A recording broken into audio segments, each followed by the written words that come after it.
The thing I want to make sure listeners hear, and you've heard it throughout this series, and I just want to call it out now, because you've used the phrase a couple of times early on, Robert, when you talked about life sort of just happened to you.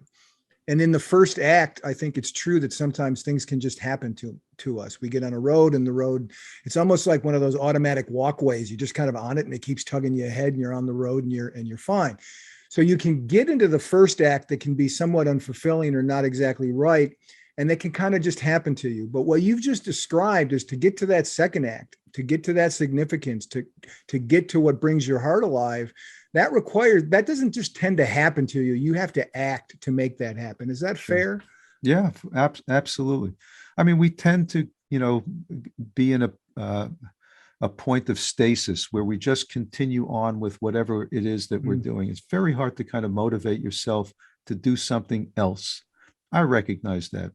There's a lot of people that want to do things, but they just can't move themselves in the right direction. But you really have to. You have to say to yourself, the only way I'm going to change whatever it is that I want to change about my life, whether it's my job, my marriage, my hobbies, my situation, you need to take steps. You need to do something.